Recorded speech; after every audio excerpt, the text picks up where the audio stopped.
Penny Jake, the tribe has spoken. Fuck you, Kevin. Aw, fuck you too, sweetie.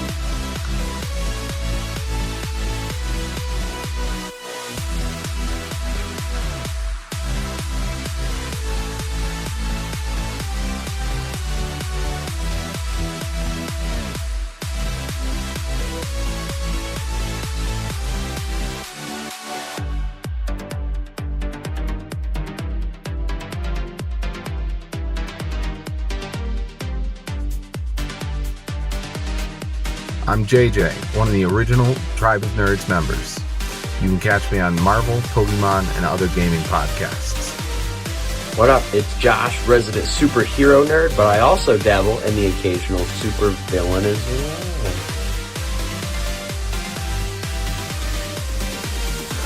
Some may know me as the Chaos Gremlin, but really I'm just Joe King. Pikachu, use Volt Tackle! Good job, Pikachu!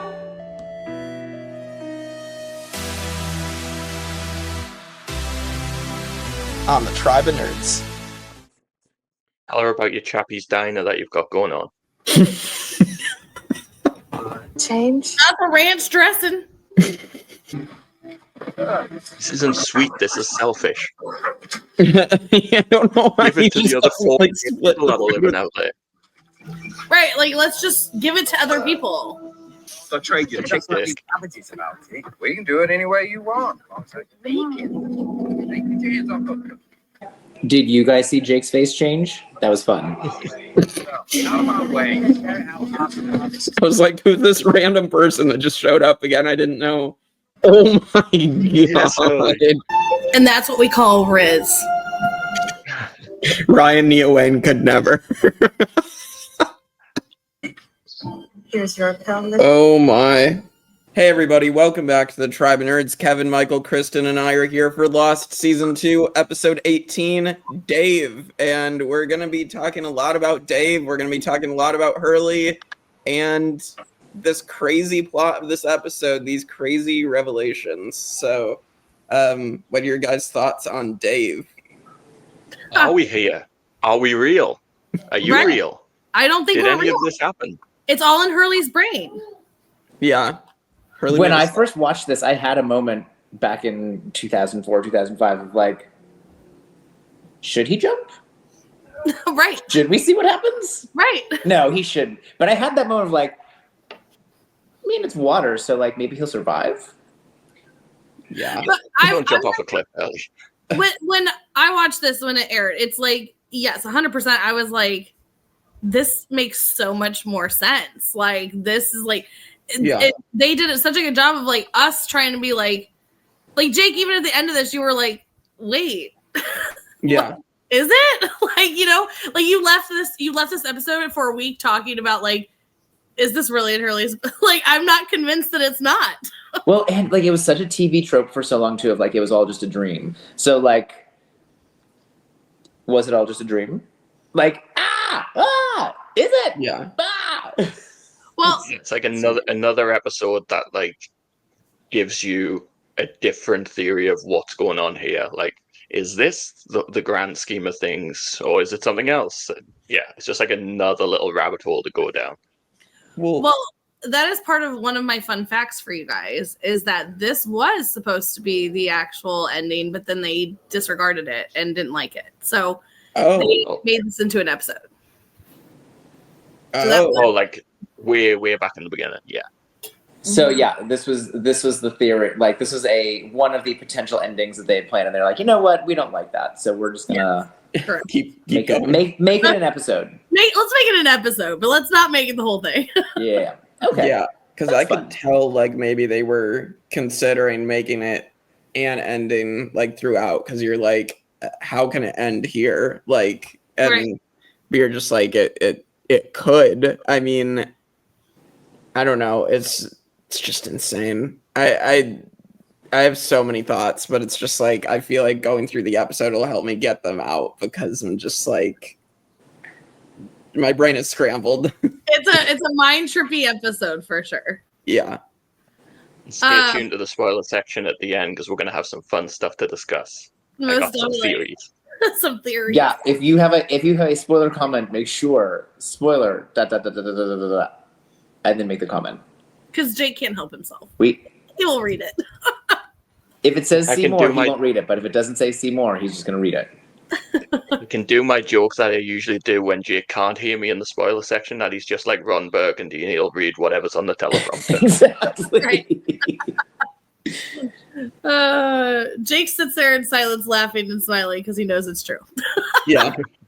Yeah. I can't argue against it. We know you. We know you. You just can't help yourself. Shall we get into this though? Yeah, let's go. Dive right in. Well, before we dive right in, I have a couple other Off a cliff. facts. Off a cliff, yes.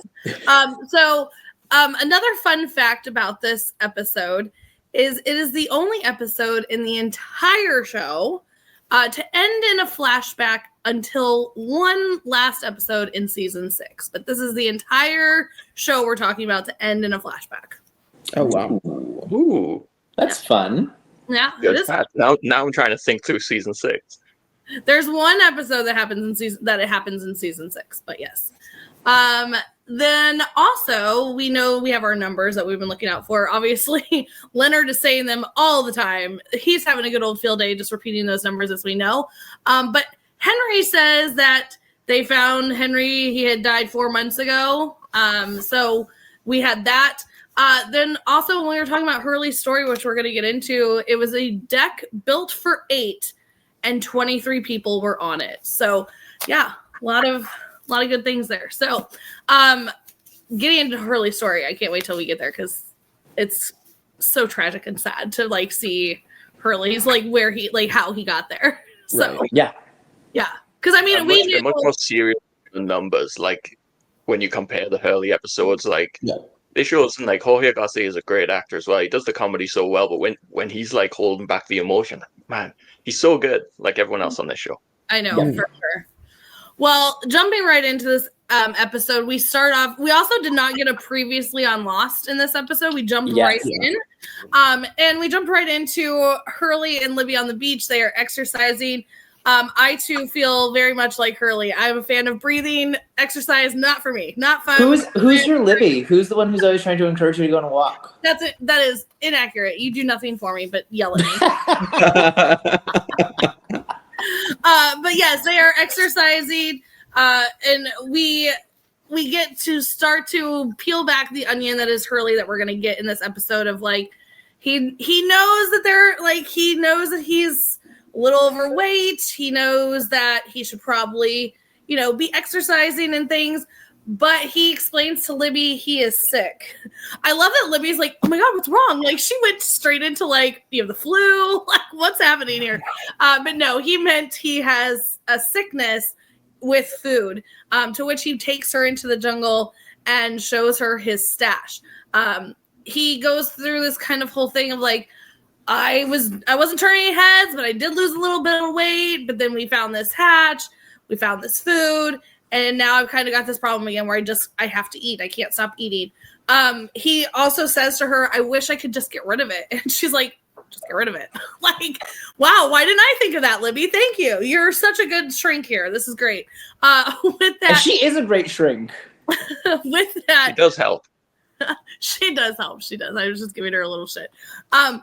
Also, so at that moment, he does start destroying the food. Continuity error. The ranch dressing disappears from his shirt. I don't know if anybody else noticed that, but he dumped the entire ranch dressing on his shirt, and literally the next scene, there's no more ranch dressing, which is hilarious. But yes, there was a deleted scene. What? Fun fact: there was a deleted scene with Hurley just licking it off himself. They decided to cut it.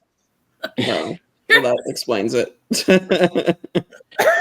Oh my God, you made me choke on that one. That was funny. Michael's killing me right now. With that, as he just destroyed the food, he's so happy, he's liberated, he is free, and Jin comes running through, followed by Sun. They found something, and they all find this big pallet of food. So sorry about your luck there, Hurley. It is back.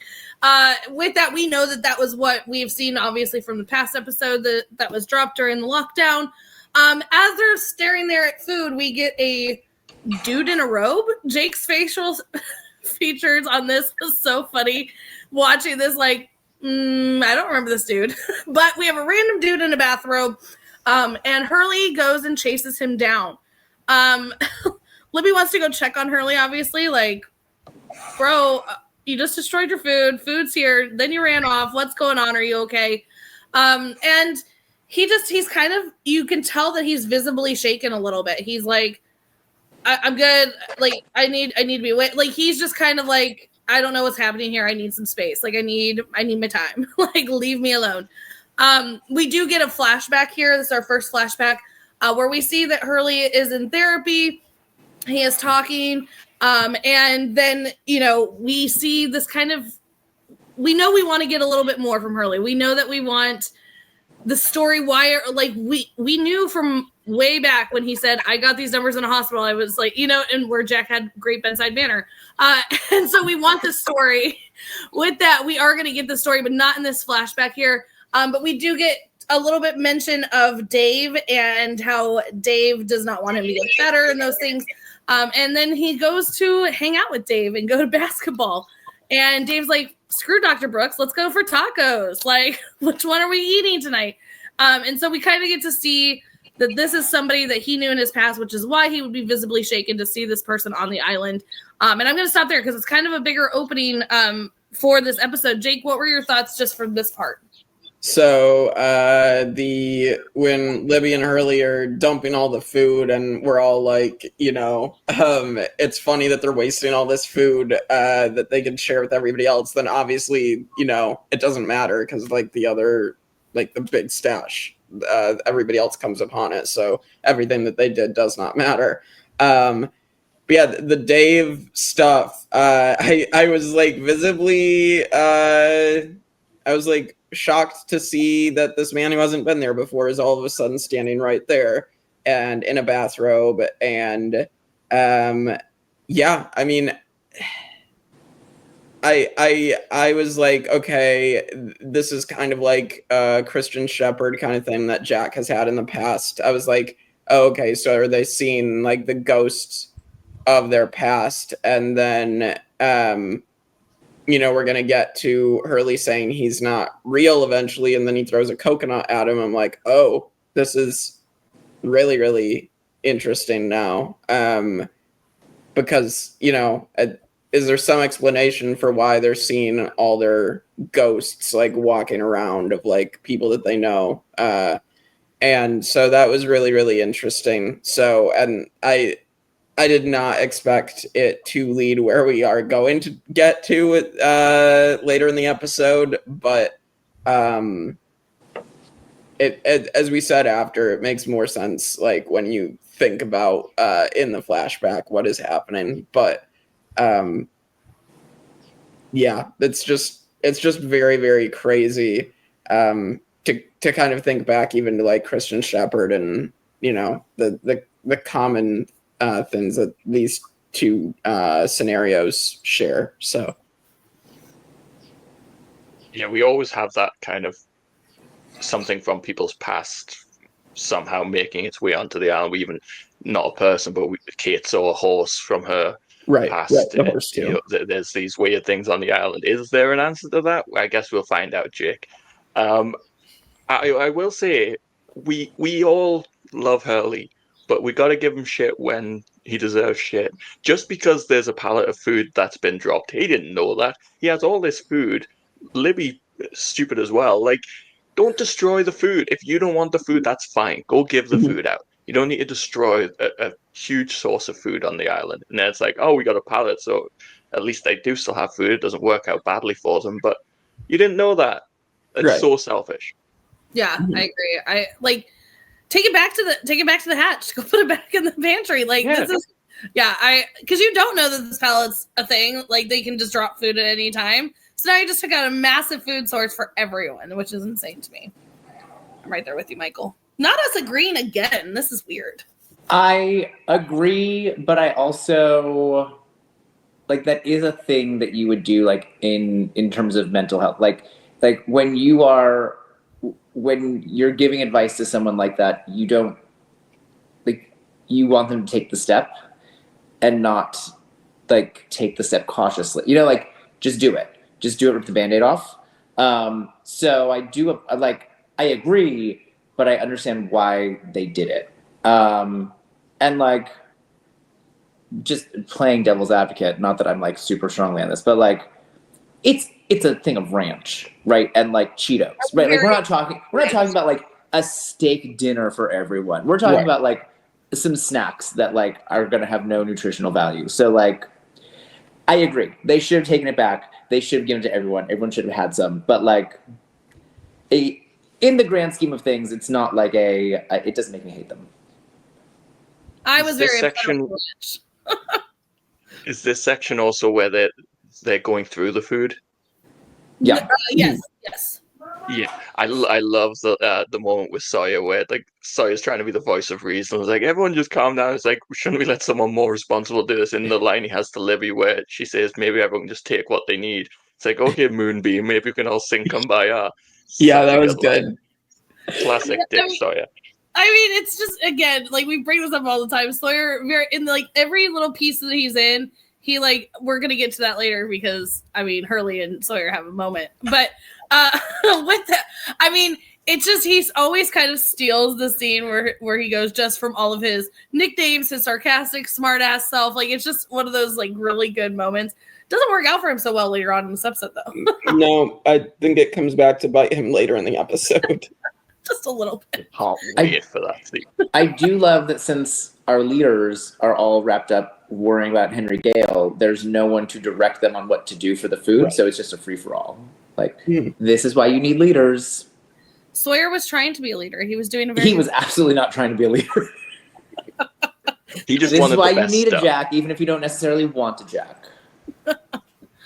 One last thing on this little section as well in the flashback. Obviously, we're going to learn that Dave is in Hurley's head. So in the scene where we meet Dave in Santa Rosa when he's playing basketball, it's like Dave's running through the people and not a single person in there looks at him. No one's passing Acknowledges him in any way. Right. And when you first watch it, you're kind of thinking, well, they're all, in this place. They're not. Right. They're not You've got just somebody in the right sitting line. crisscross applesauce, like doing yoga in the middle of the basketball court. So for somebody to be ignoring him seems kind of not that big a deal. But when you're paying attention, you're like, oh. Yeah, like they even make in the throw the basketball. He's like, throw it to the person that's not even in the game, and it's they do a very throw good it like over Dave's head to Hurley, and Dave's like, it's definitely one that where you're like, this like totally seems normal. Like this is fine. Right. But yeah, because I mean, we see even the one guy just like sets the basketball down, like it's not even, and so it's like this seems completely off, like totally normal there. Anything else in this section? All right, we didn't get to any hatch stuff, did we? Nope, that's coming up right now.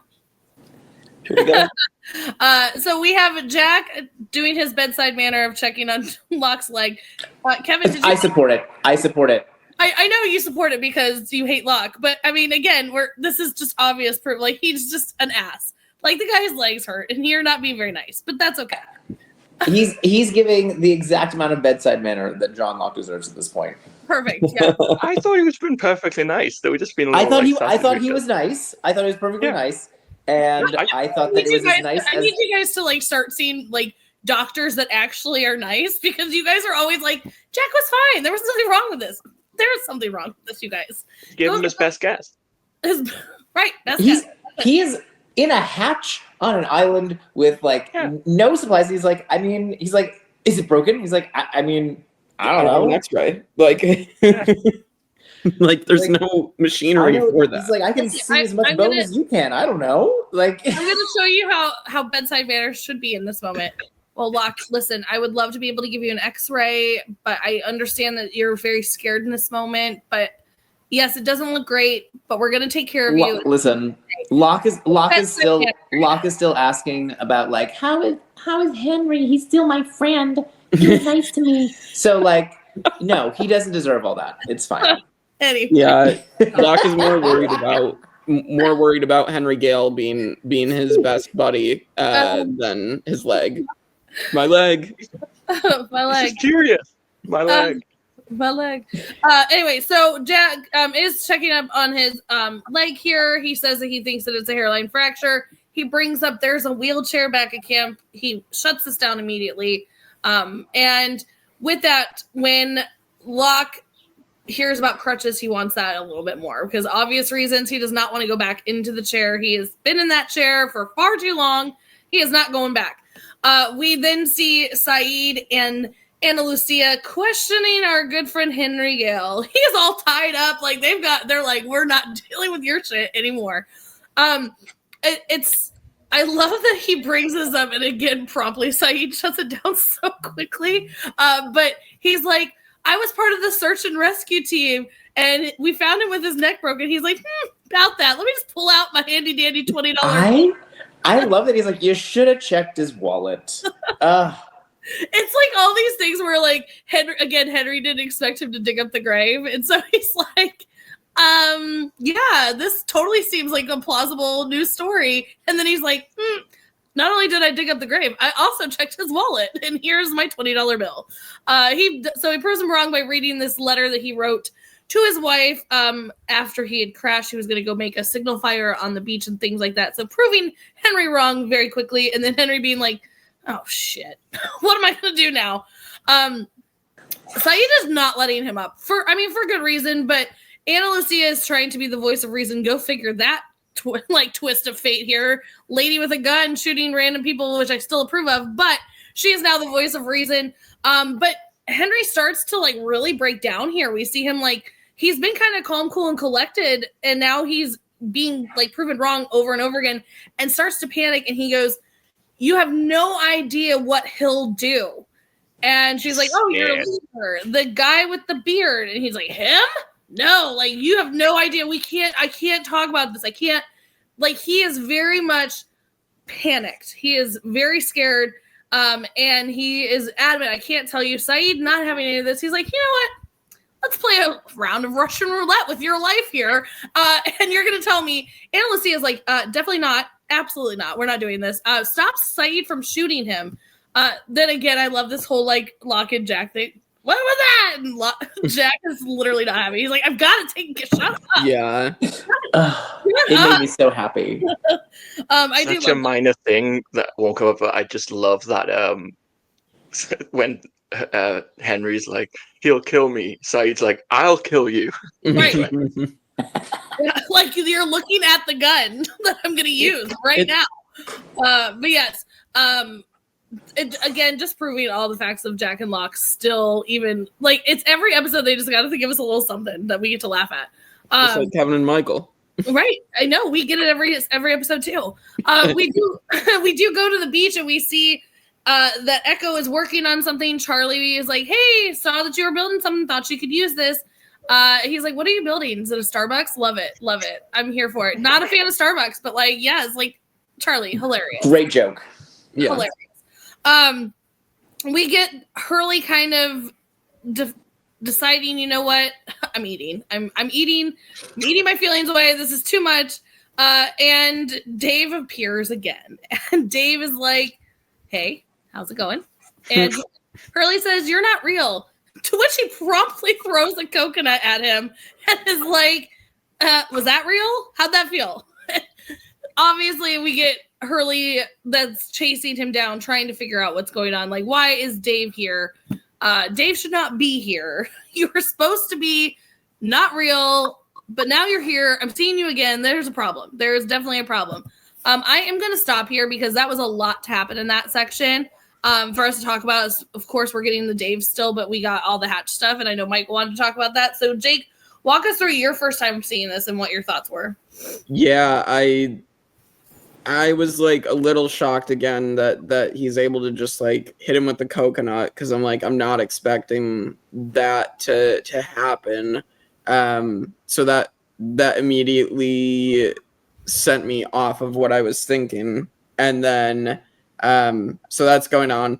The Hatch stuff, I definitely find it interesting that Henry Gale is still like he's still not saying everything at this point, even though he's been caught. He continues to kind of have this facade up and like this role he's taken on, this personality, and he's still continuing it, which is wild.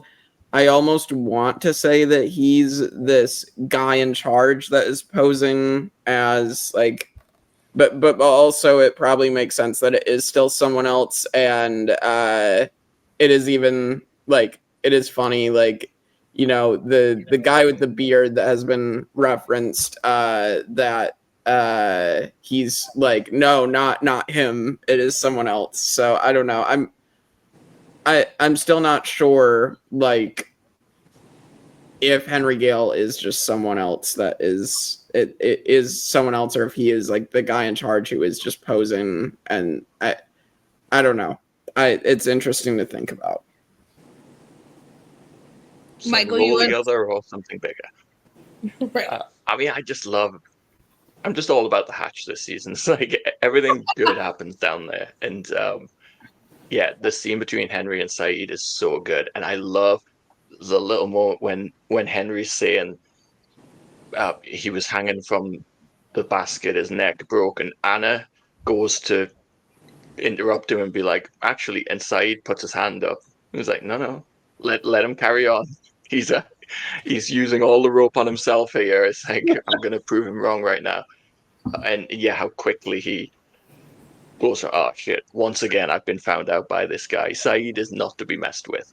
I do also love about it that when he says you have no idea what he'll do, it's like the pure panic in his eyes, and they assume, like you said, like that it's Zeke, the guy with the beard, and it's like, he's like, him? He's nothing. He's nobody. Like, just you wait. Yeah.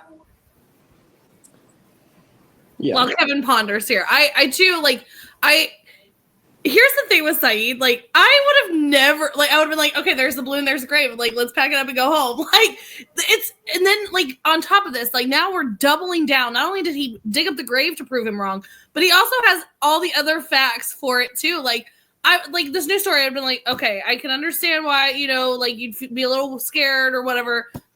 Totally plausible. Yep. Okay. You were in the search party. Good to know. Like, Saeed is like a mastermind. Like, this is insane, because any other regular person, they'd see the balloon in the grave, they'd be like, we're packing it up, going home. Then it's like, he decided not to do that, but then on top of that, now we're getting another level too. Like, it's just, yeah, Saeed is insane, because I'd be like, oh my God. No, I mean, the hatch stuff is all, it's all hilarious. At this point, I believe nothing Henry Gale says, like, not a word, like, oh, you're afraid of him? I don't believe there even is a him. I don't believe anything you say, because you're just a liar. You've lied constantly. You lie so consistently.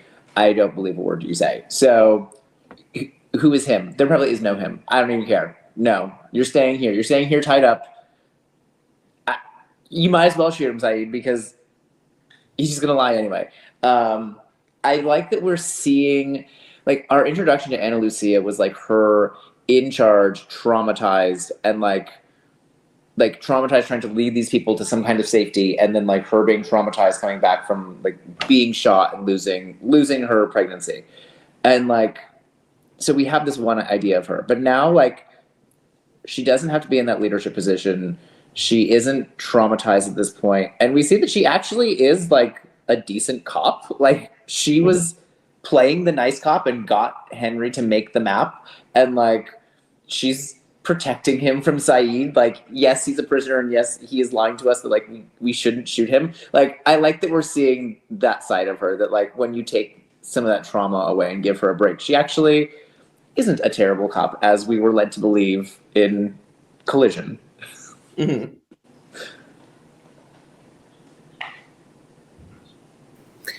Yes, sorry. My house. It's my house. Anyway, moving on. We are getting it's the day.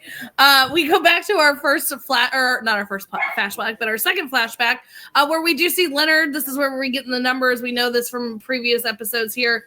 But Dave is planning an escape. He's like ready to bust out of here. He's like, Hurley, don't eat the celery. Let's get a graham cracker. Don't take the meds. We're getting out of here. Like, Mr. Brooks, Dr. Brooks, he's stupid. Like, no.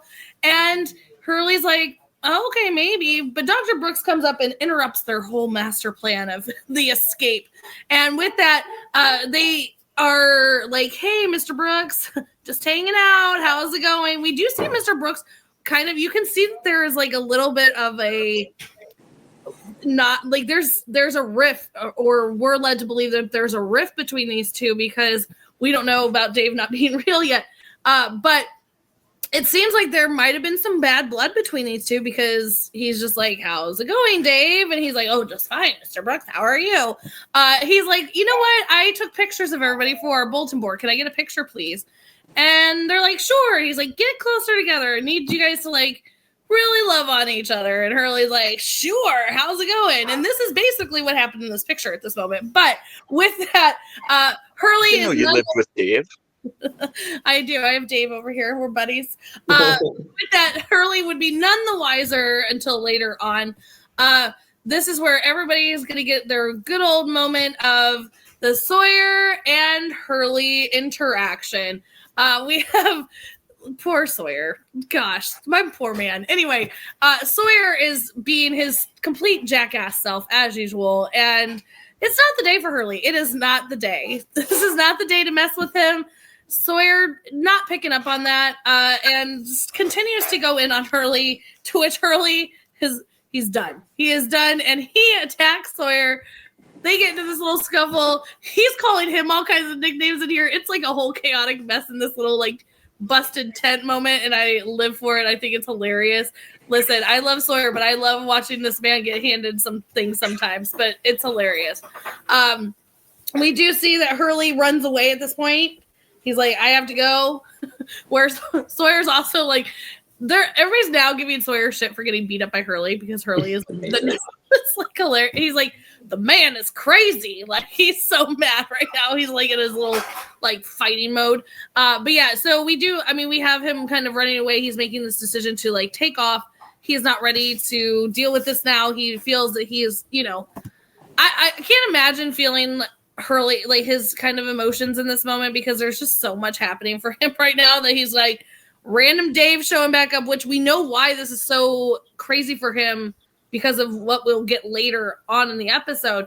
But like to get Dave here dealing, like I just had this moment with this like pretty hot blonde that I'm trying to like hang out with.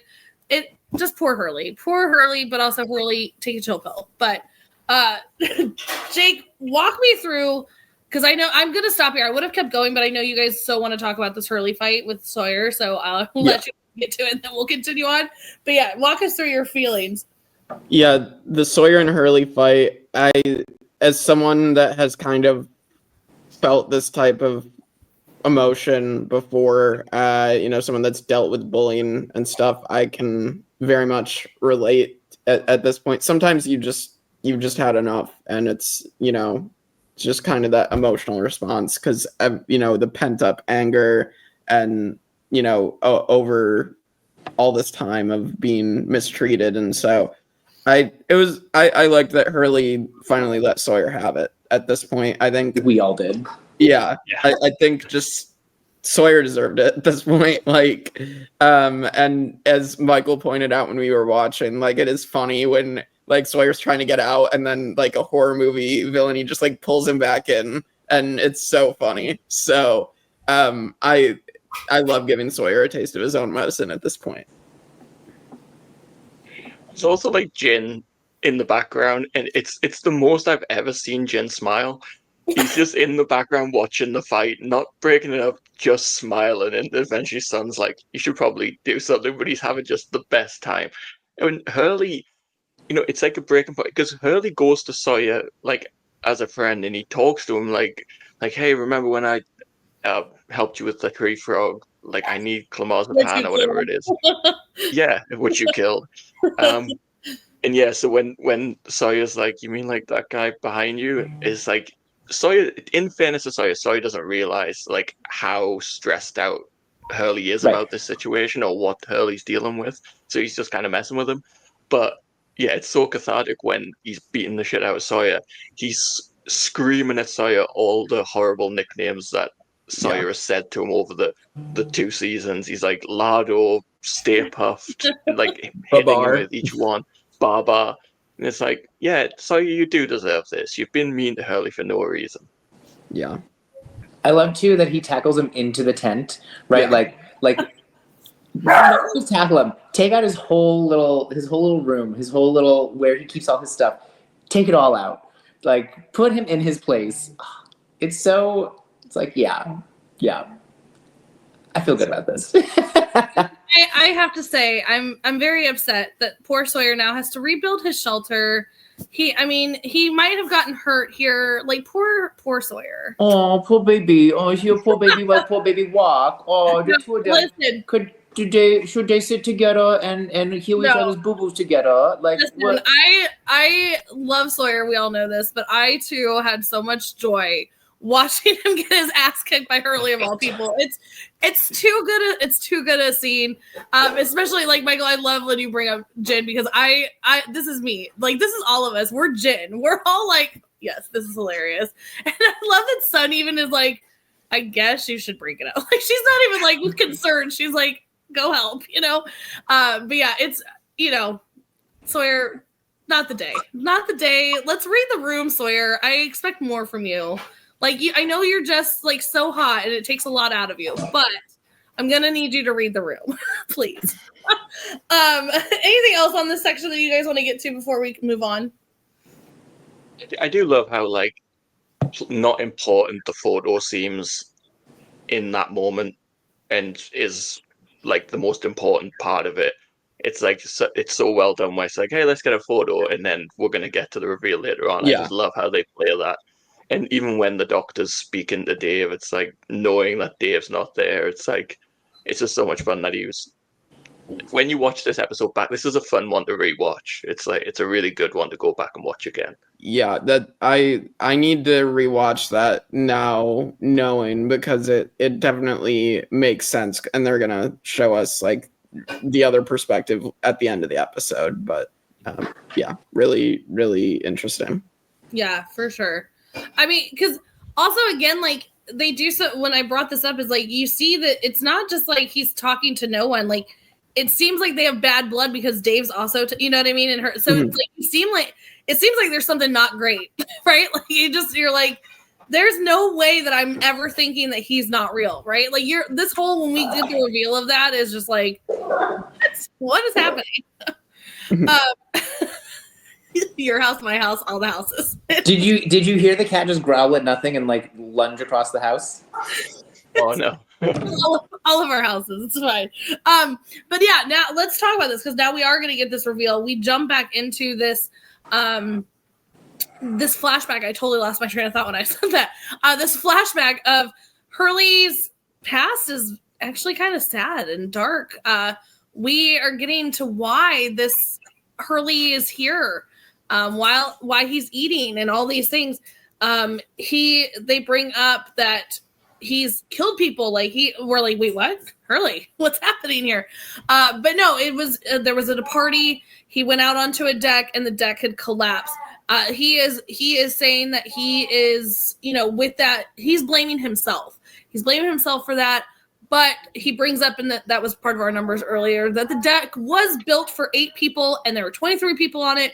You just happened to be the one. Anybody could have walked out there. Anybody could have done this. This is not your fault. Hurley's not hearing it. He's like, no, but I'm the one who walked out there. I'm the one that did it. Like, I caused this. And, like, that's so hard, like, for people to, like, yes, of course it could have been anybody, but it wasn't just anybody. It was me, and now I'm having to deal with that. And I think that that's a moment for his doctor to do this, too, to, like, realize, like, Brooks, you need to realize that, yes, like, even though everything you're saying is completely true, it's not just because he's fat, it's not because of these things, but he's still having to deal with this, So very, very sad. But he is bringing up that Dave doesn't exist. Dave is no good for you. He's like, yeah, I need you to say that. He's like, no. Like, I'm gonna really need you to listen to me, Hurley. I'm gonna need you to listen to me because Dave, he doesn't want you to get better. He doesn't exist. Let me just show you how he doesn't exist. And we're like, all of us are like, what? What do you mean? This is insane. Like, again, like this like reveal for all of us as like fans watching this is like, this is like mind trippy. Like we said this, it's like mind trippy of like, wait, wait a minute, too much. We get later on that night, Hurley is sleeping, and Dave wakes him up. And he's like, "You're not real. You're not here. Let me go back to bed." He's like, "Dude, he probably photoshopped it. Like, what do you mean? Like, let's get out of here. Like, let's not be crazy. Let's escape. This is what we're talking about." And we get this moment where they get to the window, and he's like, "You have the keys. You took them off of his desk earlier." And he like reaches in his pocket. And he's like, "Oh, what? When did I do that?" I don't even remember doing that. Yeah. Like again, this mind trippy that he's like. We know that they're putting these little things in here to let us know that Hurley is not quite right. He really should be in this hospital. He's grabbing keys and doesn't even know it. You know what I mean? But he opens the window. Dave jumps out. He's like, "Freedom! Come on. It's so great. Let's go grab a beer." And he's like, "I need help. I need help. I have to stay here." Good for Hurley, realizing that you do need to be here. You need to be in this place. You're going to get help. And so he says goodbye to Dave. I am going to stop here because I know that there's a lot to unpack just in this flashback of it all. So Jake, walk us through. I mean, again, the big reveal of like what, but like also Hurley's past, very tragic. Yeah, it's really sad. I really continued to feel for Hurley throughout this entire episode, but it's just like it is just crazy, like knowing and what we're gonna talk about at the end of the episode. But just like knowing that Hurley is dealing with pretending that someone's there talking to him, and it's a way for him to deal with all the stress and all the anxiety that he is going through in his mind. And so it's just crazy, this whole reveal. And then I find it interesting to be like this moment of him trying to let the negative parts of his mind go, and like in like that very real way of locking Dave out of his mind and just like getting rid of him for what he thinks is for good, but obviously not the case. So this is a really weird reference, but there's a sitcom over here called Red Dwarf. It's like a really long running sitcom. It's been going for like 40 years. And there's an episode in that where Lister, the main character, his confidence and paranoia both get manifested as people, and Craig Ferguson, the chat show host, plays confidence, and it's like him bigging him up, and then the paranoia, like, and it's just a voice of those parts of him. And I love that Dave, when you realize it, like he speaks like Hurley. He says "dude." He's got the same kind of mannerisms as Hurley, and it's like this voice in his own head that doesn't want to change, that wants to go down these paths and keep doing what he's doing. And I think it's a really good performance by, I don't know the actor's name, but the actor that plays Dave, I think he actually does a really good job of selling that. And because it is very linked to how Hurley is as a character. Mm-hmm. And I think this is a really like underrated episode. I think it's like really solid. Yeah. I have always thought since the first time I watched it that the whole scene of them breaking out is like completely made up, right? Because like, how easy is it for them to sneak around this place at night? It's probably very difficult. And like, did you really steal those keys? I don't think he really stole the key. Like when he's like, "Oh, I did." I think that's all part of the thing that like Hurley made in his mind, because Hurley has decided at that point he is locking Dave out, and this is just like the fake contract he built to do it. That like. That was all imagined. Him sneaking out, him opening the window, him close, like that was all imagined.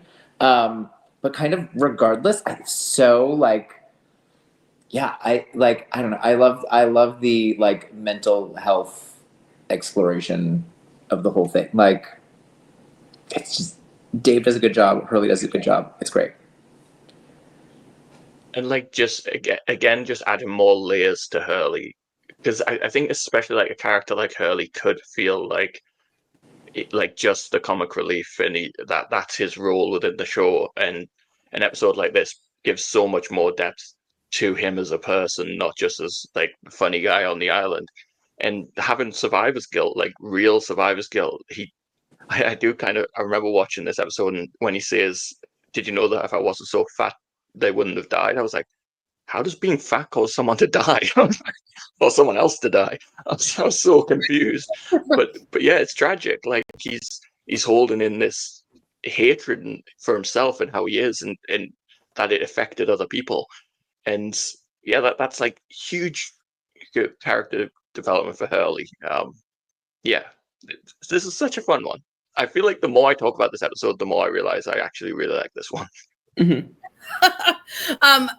I think that he actually did go to the window. I think that he could have gone out. But I mean, he might have. It's just always been how I interpreted that. No, I know. And again, like we bring this up so many times that Lost is such a great show that we can like really have those difference of like how we take it. And I love that so much because it's just like, what other show like lets you like all of the things could be plausible. Like every single one of those things could be true. It's great. But yeah, no, I mean, I think that was his breakthrough. Like that was his, you know, we're going to find out later that Dave said that didn't happen. But I think poor Dave. Dave. Anything else in this section before we head towards how this is kind of all going to end? All right, let's jump into it. So Dave shows back up again. Hey, you got my slipper? And he's like, as a matter of fact, I do with peanut butter on it now. But he starts to question him. He's like, what happened after, you shut the window on me? What happened here? And he's like, that was my breakthrough. I got better. Went home. Had a good time. Won the lottery. He goes, you won the lottery. What numbers did you play? Oh, the numbers here. Do you see those anywhere else on this island? You're asleep, bro. This didn't happen. You're in a catatonic state. This is all a dream. Like, no, you are still stuck at this hospital. And then we're like, all of us at the audience are like, oh my God, what? Yeah. What? This is insane. So we see him just kind of going through this whole thing of like, you never left the hospital. Like that was you. That wasn't your breakthrough. That was you like literally losing it. And I'm not even here. The real Dave's off having a good old time with some women and beer. Like we're all stuck in this. This is not real. This little island thing that you've made up. It's not a thing. And he brings Hurley to a cliff. How does Dave want to solve this? Well, you're gonna have to jump off this cliff, Hurley. And I just can't imagine Hurley being like, he even brings up, he's like, I'm not like, no, what? And he's like, the only way to do it, man. Only way for you to get out of this dream. And all of us in the audience are sitting here like, maybe. Like, I mean, we even brought it up when we were talking. Like, if there's water, maybe he doesn't hit the rocks on the way down. Like, let's just see here. But with that, we're left with him gonna make this decision. Like, what should I do? Meanwhile, going back over to the hatch, Locke is having his moment that he needs Henry in his life. And he wants to talk to him. Anna Lucia is like, no, I don't. We're not doing this. And he's like, if I want to talk to him, I'm going to talk to him. She's like, okay, we don't have a cow. I guess I'll open the door for you. Like, take a chill pill. And he starts to talk to Henry, like, why? Like, we were friends. Like, why did you do this? Like, you... He doesn't say that.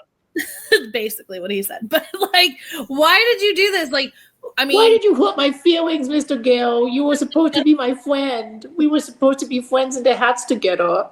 Hatch buddies. No, but he brings up like, I mean, like, I think you're lying. I think you got, like, you don't just get caught. Like, you guys have been here. And like, Henry's like, God doesn't know how long we've been here. He's just still just working him, and it's great. But he brings up, he's like, I think you were trying to find this place because Locke knows that the hatch is like the one and only thing. It's the best thing that's ever happened. And he's like, this is nothing. Like, let me tell you why this is nothing. I didn't push your button. I didn't do anything. And here's the thing too. He comes in with the knowledge too, because he says the counter went down to 0. I saw the hieroglyphics and I didn't push the button. It just turned back time. And we know that Locke has seen that. Locke, because he was like panicking like before. We know. So like, Did you push the button or not? We all need to know. Which is it? Which is it, Henry?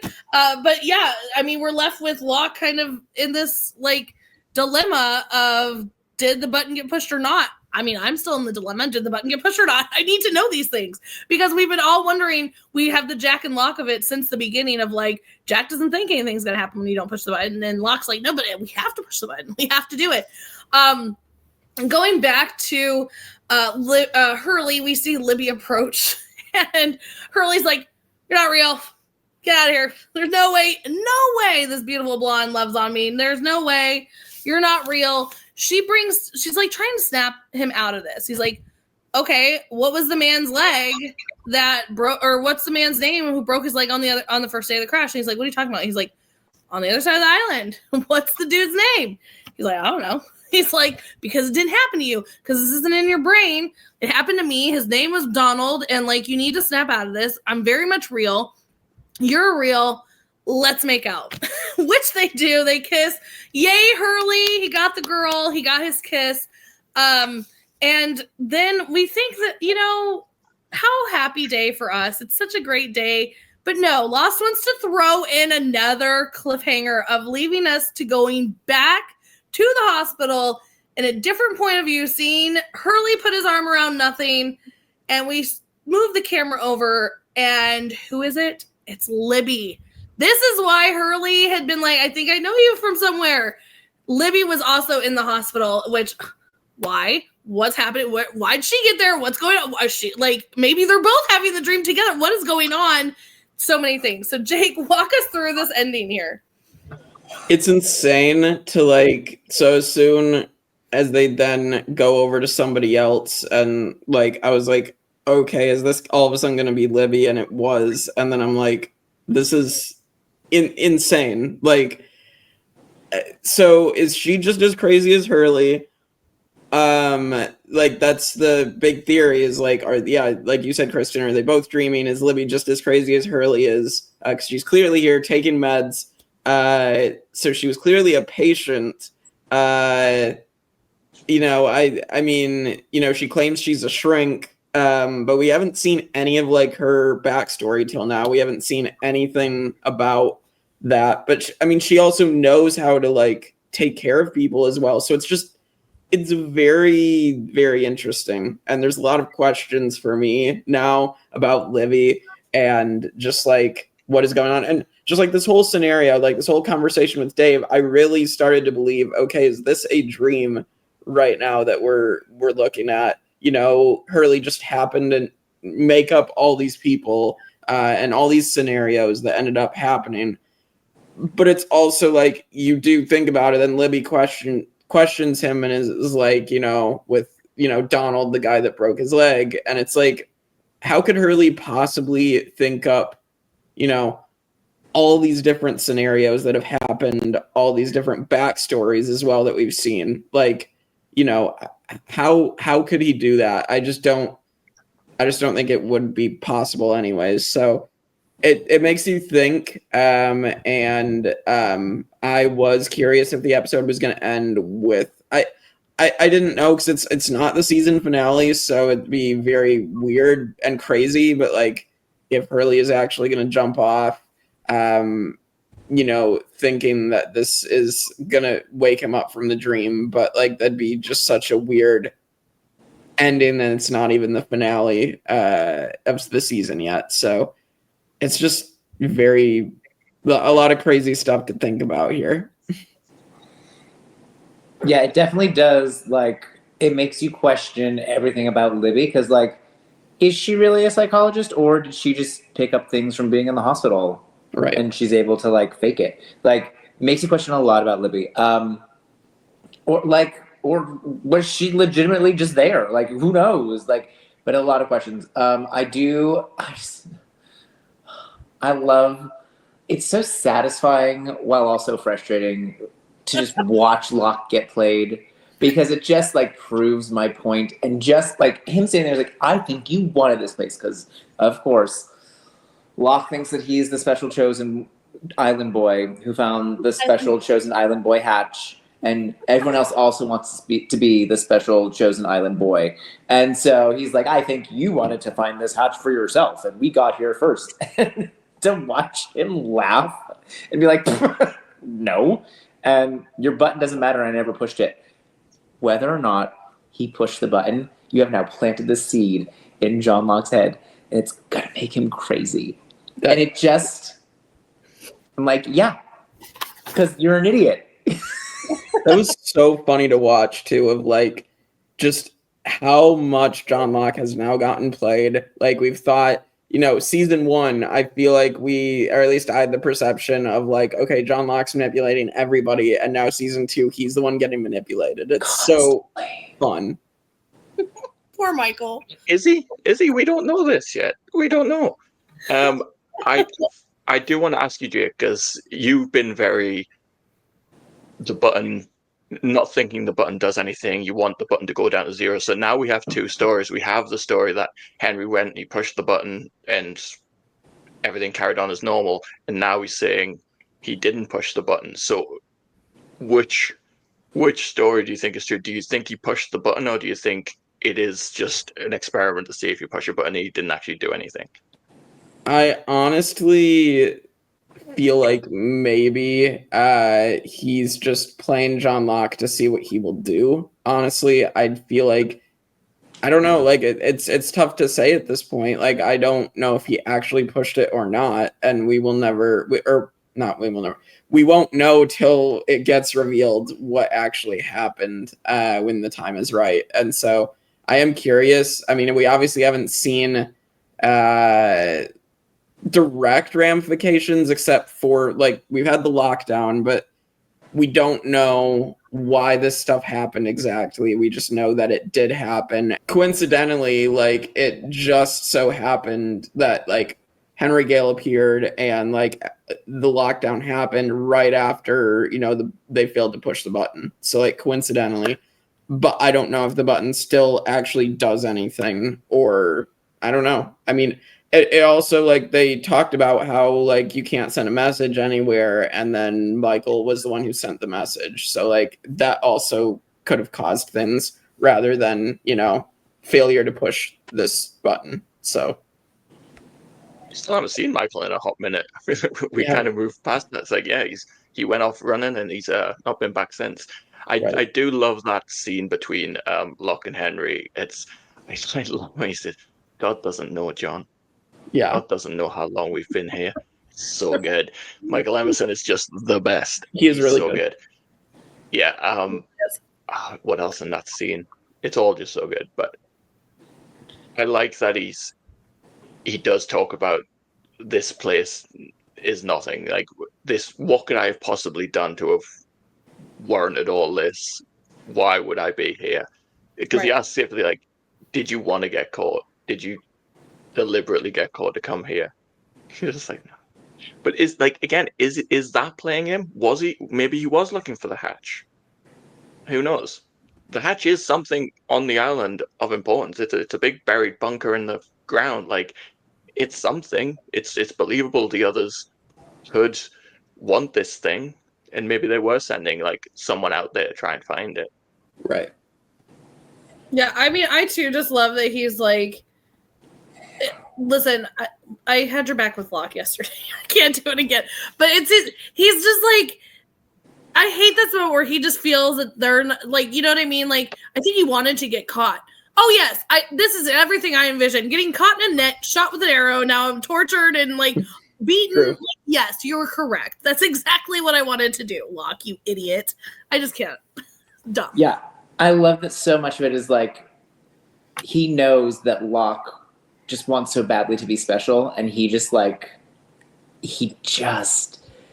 knows how to hit him exactly where to hurt him. And like, because I've been so annoyed by Locke, I just love watching it so much. No. Let's not forget he is special. Like, he is. This guy could not walk. He has been healed. And yes, he makes some bad decisions, but I understand why he has this thought process. Like, he was paralyzed, and now he can walk. This island did that for him. I understand why he feels the way he feels.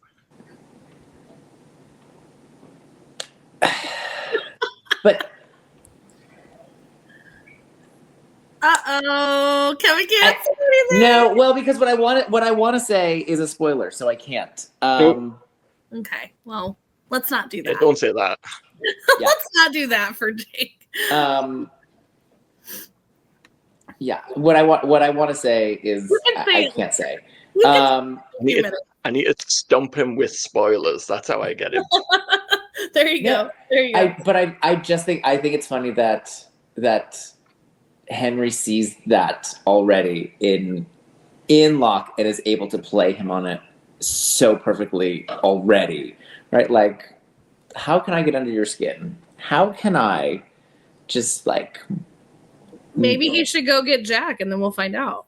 Right? Like that's the only thing missing from this is like, why don't you go ask Jack what he thinks? Because that would have sent him off the deep end. He would have stormed off in his crutches and all, like right. taking this. Oh my gosh. Well, that is it for Dave. And let's get to these rankings and favorite, least favorite. Jake? Oh boy. Yeah, I think favorite, just because off of relatability, I'll say Hurley.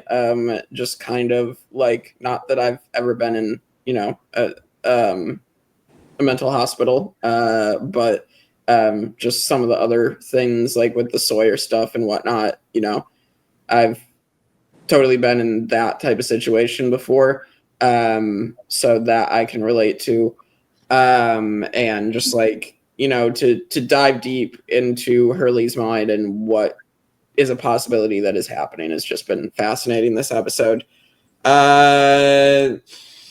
Least favorite, I was tempted to say Dave, but I didn't know like if I should say a character that doesn't even exist. You know what? Just because it's super satisfying to see him get a taste of his own medicine, I'll say Sawyer as my least favorite this episode. I mean, least. I mean, it is satisfying, but he's still a pretty damn good character. Oh, he is, but it is really funny to see him get what he deserves this episode. I would say my favorite is Libby. I think that she is a very good, whether or not she's an actual clinical psychologist or she's just picked up a lot of tricks from being in a mental institution, I think that she is very good at listening to Hurley and helping him. And like when she says to him at the end, when she says something about like, okay, what was his name? Like the quick thinking on that to like get this man to step off the edge of the ledge that he's about to jump off of with like such a concrete thing. Like, great job. Thank you for saving Hurley's life.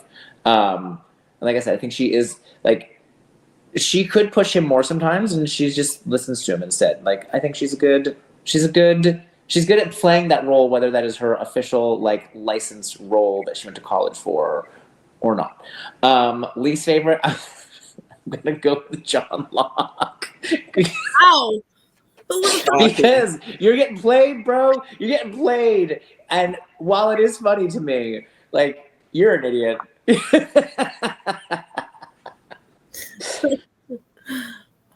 Michael?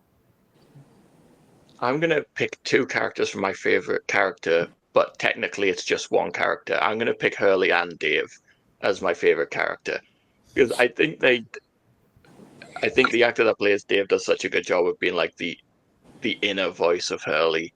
And this was a great episode for Hoya Garcia to like show what he can do as outside of just being funny. It's a really good performance from him. I think Hurley's incredibly relatable, and yeah, this is maybe his best episode we've seen in terms of an actual character that you care about for reasons other than he makes you laugh.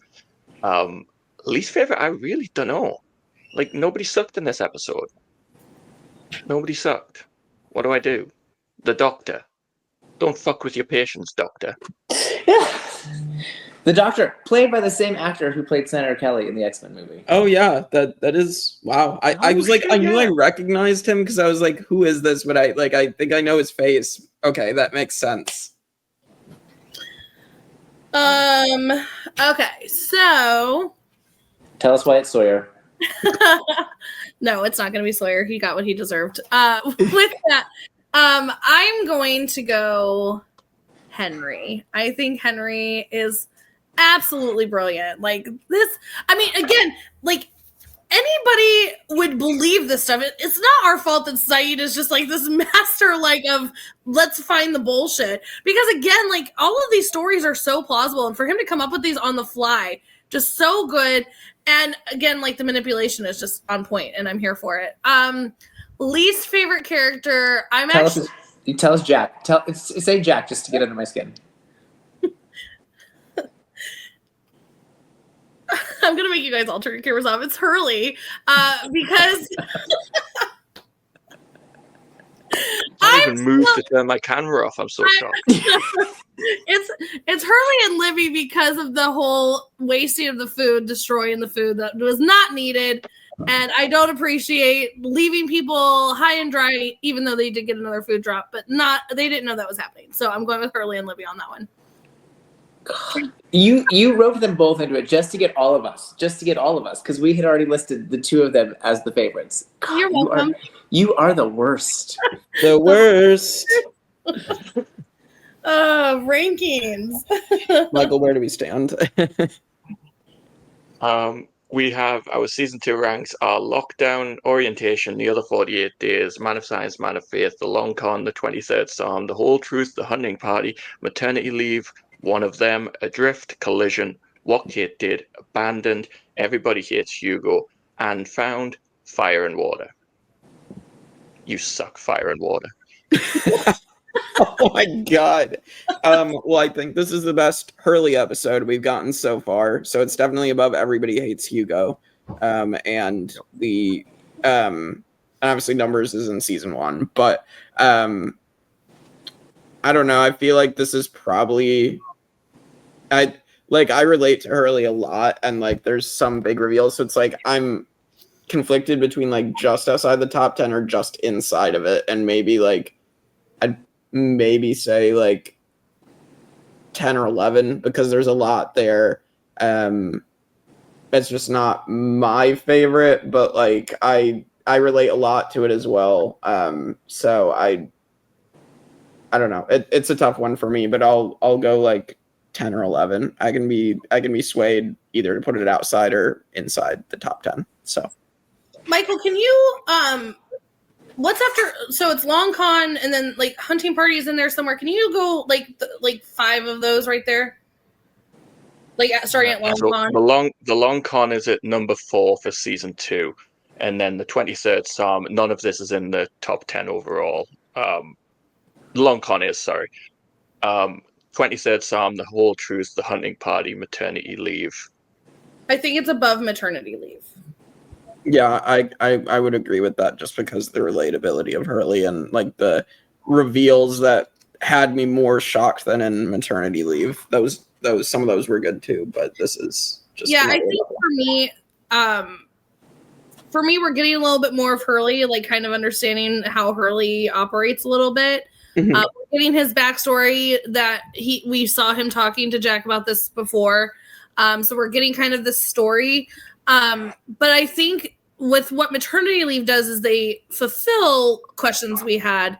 This one's bringing up questions that were like, what? And I mean, for them to be able to make people in an audience question if all this is actually a dream or not, like, and still, even though they answer this technically in this episode, you still are like, but wait, is it? Like, you know what I mean? So I like that the mystery behind this episode.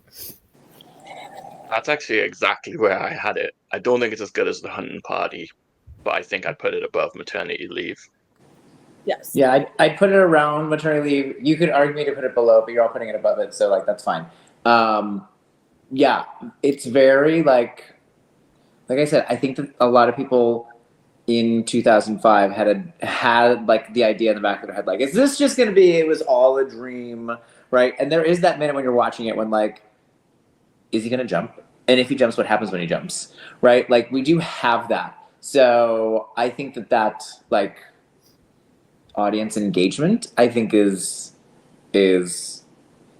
better than the audience engagement from Maternity Leave. But I think they're very similar in terms of like answering but asking questions. Like, oh, that's why Hurley was in there, but like, what else do it? Like, what's going on with Libby? And like, Okay, good. That's what happened to Claire. But like, what is this place, and what were they going to do with the baby? Right? Like, but I think the audience engagement is a little bit better. I agree. Yep, I agree too. Seems like we're all in agreement. There's no having to average this out today. Yay! Greg probably would have put it in last place then. We need Greg to still break the tie after this, just to see where Greg would put it. I think Greg likes Hurley. Yeah, I do too. Yeah, everybody loves Hugo. Yeah. Well, with that is 18 episodes in now. We're getting down to the wire soon.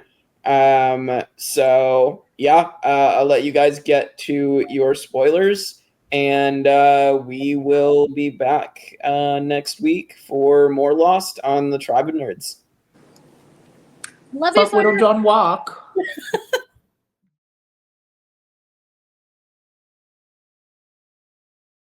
Hello, everyone. Welcome to the Tribe of Nerds After Jake, the spoiler section of Lost, where we spoil everything. So if you have not seen Lost in its entirety, this is your time to go.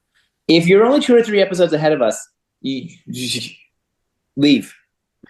Leave a comment. We've got some season 6 stuff to talk about. Right, we're gonna get through all kinds of crazy. Because there's a lot in here. There is a lot in here. Yeah. So with that was your time. Like, comment, subscribe on the way out, though. See you later.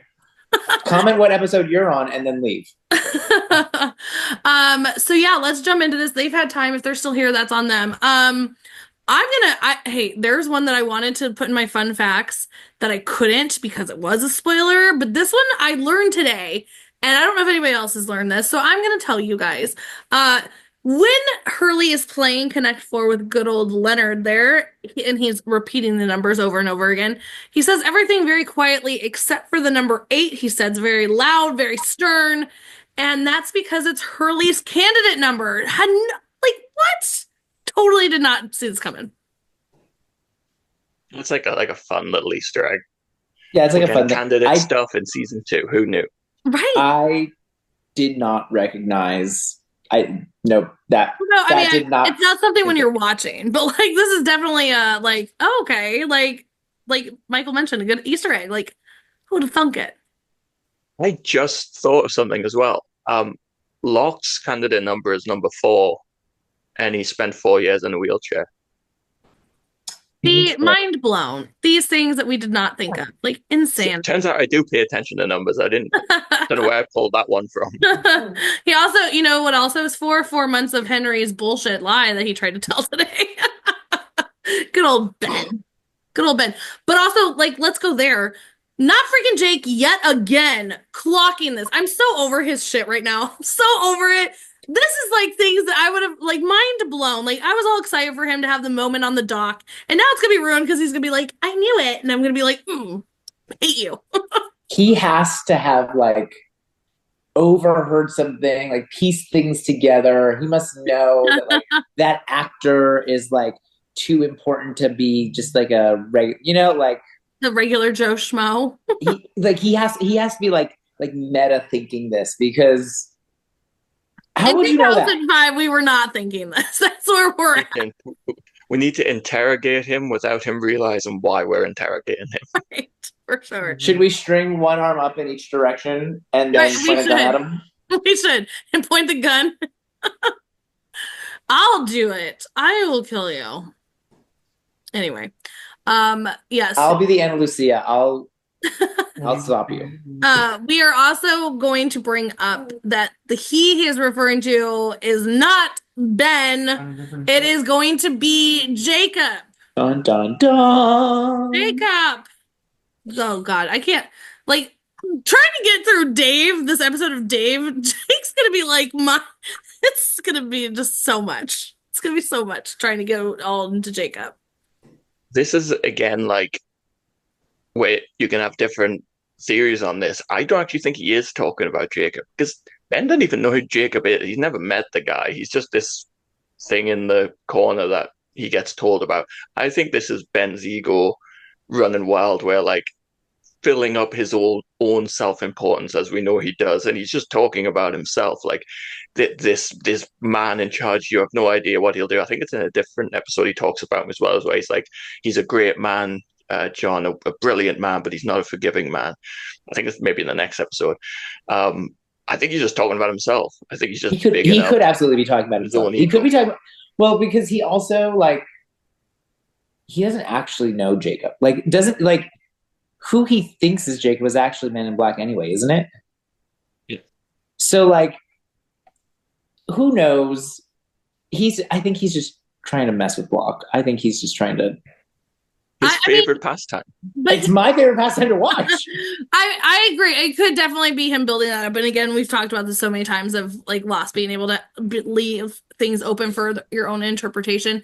But we know that he's gone to the cabin. You know what I mean? So, and we know that Richard knows who we know that he knows of Jacob. I think my personal opinion is that he is talking about Jacob. I think, but it definitely could be. I could definitely see him also being Ben, being like, "Let me just talk about myself here," you know. So I definitely can see that too. Great Ben Linus. I have one thing that I can't remember if I've talked about it on the podcast before. I think maybe I have, which it's not a spoiler because I think it's like a headcanon theory, not confirmed, because it doesn't line up with the Man in Black's powers. But screw it, I don't care. The Man in Black's powers are so like wishy-washy what he can and can't do. I choose to believe that this is the truth because it makes too much sense.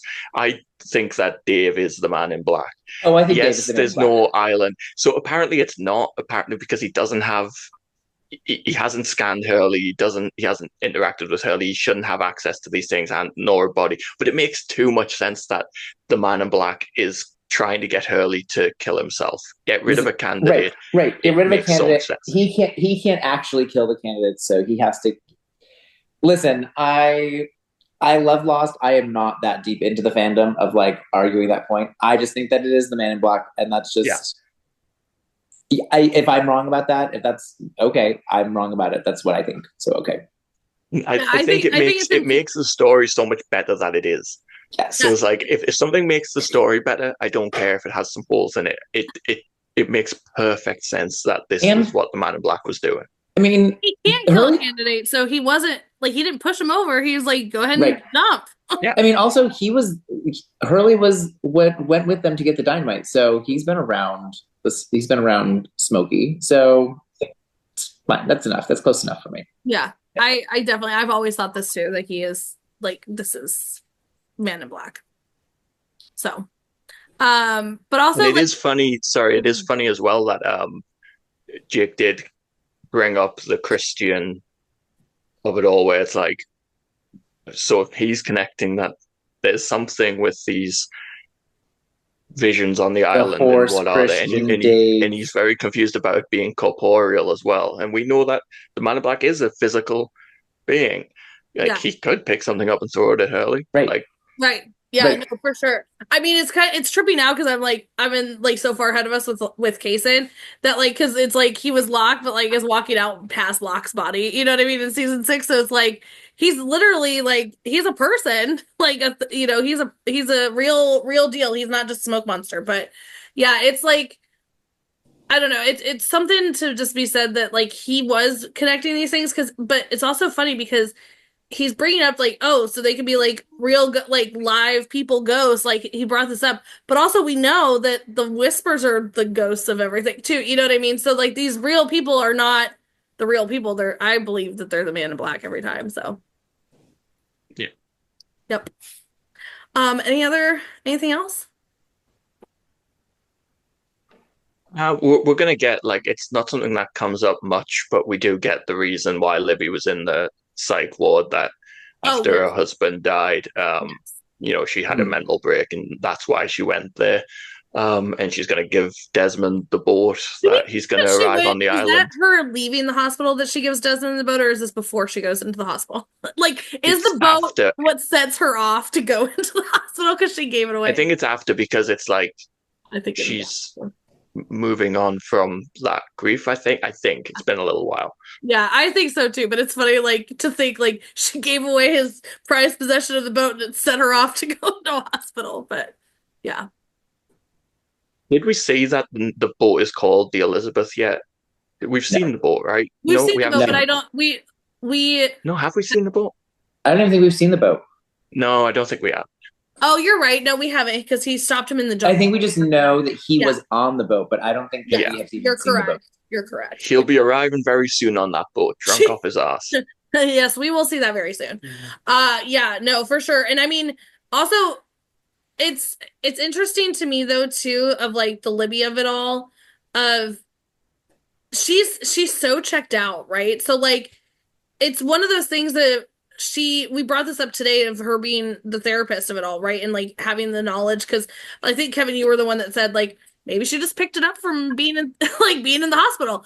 I mean, it's one of those things too that like it could be that situation too, because we know that she had this like mental break, right? Like she had a complete mental break. So did that lead her to become a therapist outside, like when she got her life turned her around? You know what I mean? So a lot of fun things that we will never get from Libby because Michael's going to take. Libby's only got 2 episodes left. Poor Libby. Yeah. Poor Libby. I did Next weekend's Michael, gonna be like, fun. I love that you did throw in Michael today, like to be like, we haven't seen him in a minute, Jake. We're about to. And he'll be back. Be good. Yeah. Yeah.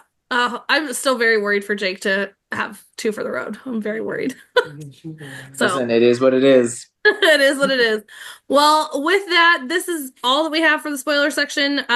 Stay tuned because we spoil a lot more. But tell us all your comments. Tell us, do you think it's the Man in Black? But also, please don't like spoiler. We've been through Right. If you're gonna comment and tell us whether you think it's the Man in Black, But then don't make say sure you that. put spoiler. Then say Man in Black, because then Jake's then gonna be say- like, "What's Man in Black?" And we're gonna have to be like, "Remember that Will Smith movie? That's what they're talking about." That's Yeah, it's a spin-off. It all links to the Men in Black. So just don't do that to us. And just remember, if you don't think it's the Man in Black, you're disagreeing with Kristen. If you do think it's the Man in Black, you're agreeing with me and Michael. Okay, perfect. Love it. Oh my god. All right, with that, we'll see you guys next time. Bye. Bye.